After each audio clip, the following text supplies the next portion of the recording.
Okay, so hello everyone, good day. Can I request everyone to say a little bit of like something? So like, hello guys. Hello, Hi. everyone. Hi. Hello. Yes, welcome back to another session. Um, Before we officially start, let's have a little bit of a kamustahan first. So, how is everyone's day so far? So, Okay. Relax. okay, I'm that's Feeling good. sorry. great. Feeling blessed. Feeling blessed. I Feeling love it. I love it. So I'm really glad to hear that everyone's day went well. With that, let's officially begin with our discussion. So today we're going to talk about cost behavior and all the other things associated with it because, as we all know, within a regular business process would usually would no not usually always incurs cost.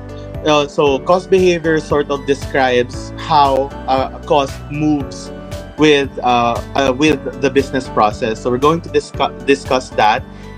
There are different types, and how do we compute or engage with said cost behavior. So of course, to begin, let's first explain what is cost behavior. So does anyone have any idea on how cost behavior is defined?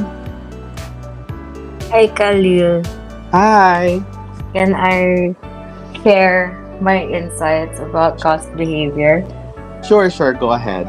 So, we have discussed this during our second year in our cost accounting course. And as what I have recalled, cost behavior deals with how costs are affected by changes within business processes, like how it reacts to changes in the level of activity of operations. So, for instance, some costs increase as production ramps up, and there are certain costs that remain unchanged regardless of how much the company produces.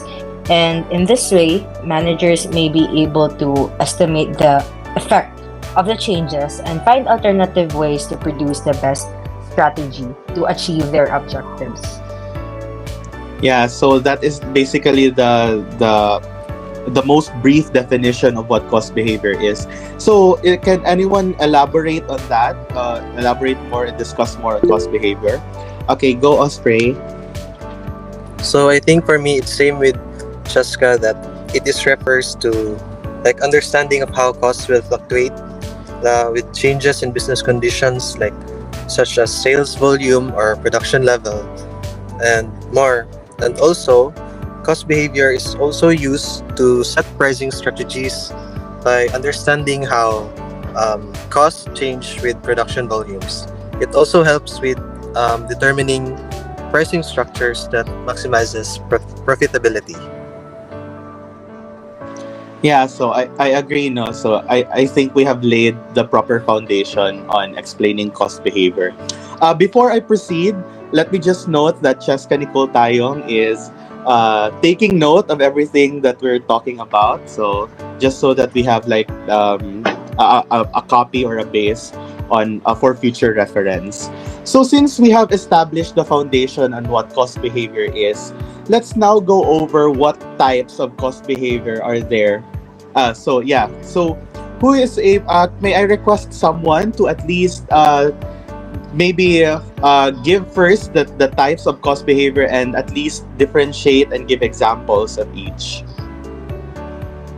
Yes, Jasmine. I can cite one cost behavior, which is fixed cost. In fixed cost, in terms of total, as the activity level increases, the cost remains the same because it is constant and is not affected by any changes. However, the per unit of fixed cost will decrease if the activity level increases and increases if the activity level decreases. One example of fixed cost is property taxes. These taxes are considered fixed costs because they are based on the assessed value of the property and a set tax rate determined by local governments. These costs are predictable and do not vary with changes in a business's production or sales levels, making them independent of the company's operational activities. So yeah, so that is fixed costs. So if I may, I would also like to explain another type of cost behavior. So we're just gonna connect that with Jasmine's definition of fixed cost. So for example, since fixed cost is by definition inversely proportional with activity level, here comes another type of cost behavior, which is the variable cost. So as what I've said a while ago, since fixed cost is inversely proportional with activity level, which means as activity level increases, the fixed cost decreases.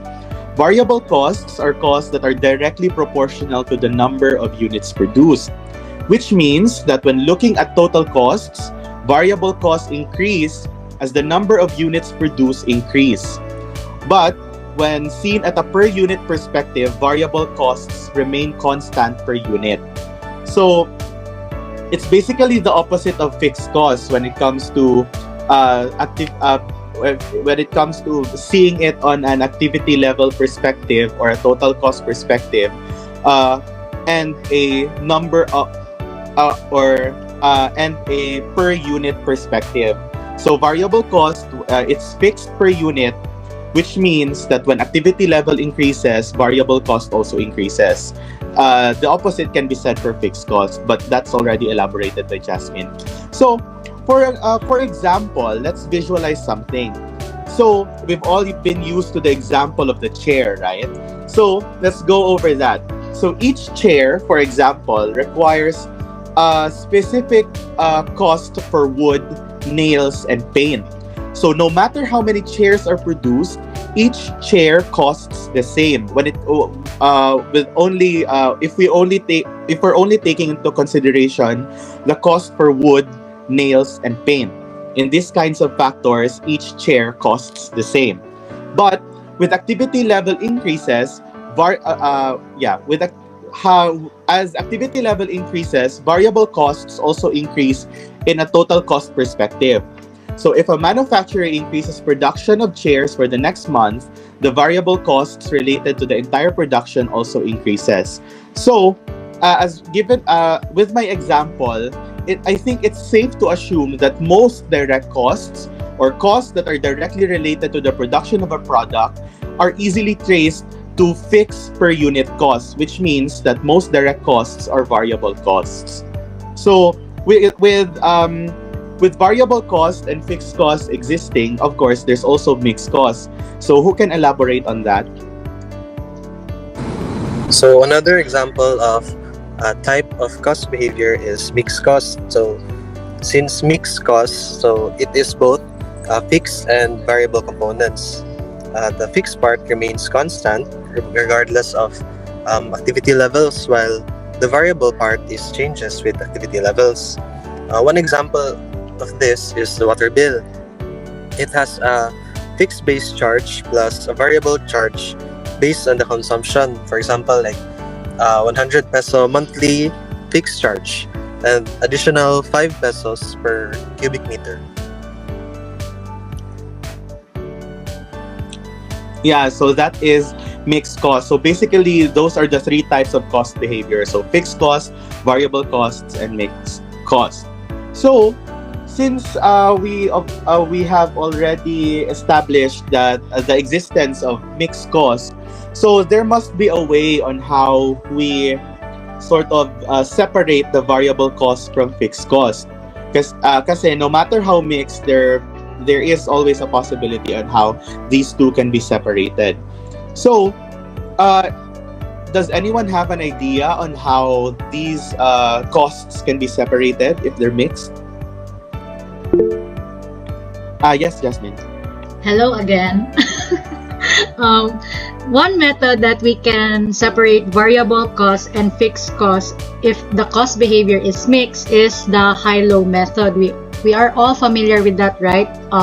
The high-low method is a simple technique used in cost accounting to separate fixed and variable costs from a mixed cost, which includes both fixed and variable components.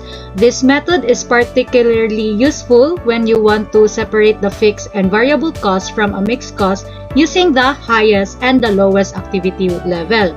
So in this method, you are going to use, I believe, 3 formulas. The first formula is the cost formula, which is y is equals to a plus bx. Also, to identify the variable cost per unit or the b in the cost formula, the second formula is variable cost per unit is equals to high activity level minus low activity level divided by cost at high activity level minus cost at low activity level. Finally, to determine the fixed cost or the A in the cost formula, the third formula is fixed cost is equals to total cost at high activity level minus variable cost per unit times high activity level. So thank you, Jasmine. So that was all about the high-low method. So I believe there's another one. There's still another way on how we are to separate variable cost and mixed cost.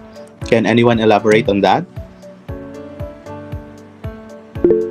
Yes, Sam. Hello. So, aside from the high-low method, we also have another method to separate the mixed costs. This is the least squares regression method. So, this method analyzes the relationship between the independent variable and the dependent variable. The regression line is in the form of the equation y is equals to a plus bx, where y is the total cost or the total mixed cost and the dependent variable. A is the total fixed cost and the vertical intercept of the line. B is the variable cost per unit and the slope of the line, and x is the activity level and the independent variable.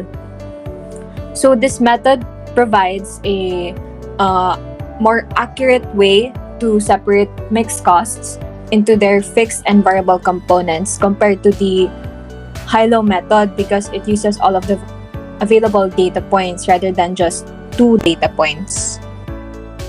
So thank you, Sam. Thank you for that wonderful discussion, everyone. So may I request Cheska to at least summarize everything that has been said. Thank you. So let us summarize our discussion for this session. So we talked about cost behavior, and to summarize, cost behavior is how costs are affected by changes in operations, and it is affected by changes in sales volume, production level. It helps in setting price strategies to maximize profitability. So second is to differentiate the types of cost behavior and give examples. So we have 3 types of cost behavior. We have fixed cost, variable cost, and mixed cost. So fixed cost, it means that as activity level increases, cost remains the same. It is constant and does not vary. So an example of this is property taxes. And then next we have variable cost, which is directly proportional to the number of units produced, and it remains constant per unit. And as activity level increases, variable cost increases. An example of this, as mentioned by Khalil, is wood, nails, and paint for per chair. And then for mixed cost, both fixed and variable components together. So fixed cost remains constant, and then variable costs vary. So third is how to separate variable cost from fixed cost if the behavior is mixed. So we have 2 methods here. We have the high-low method, which is it uses highest and lowest activity level, and the least squares method, which is analyzing the relationship between dependent and independent variables. So thank you so much, Cheska. Again, thank you so much for contributing so much for our conversation. Yeah, I hope that we all remember this one way or another as we go on with our lessons. Again, this is a core lesson that we must all put in mind. So thank you, everyone. So bye-bye. Thank you. Thank you. Thank you so much.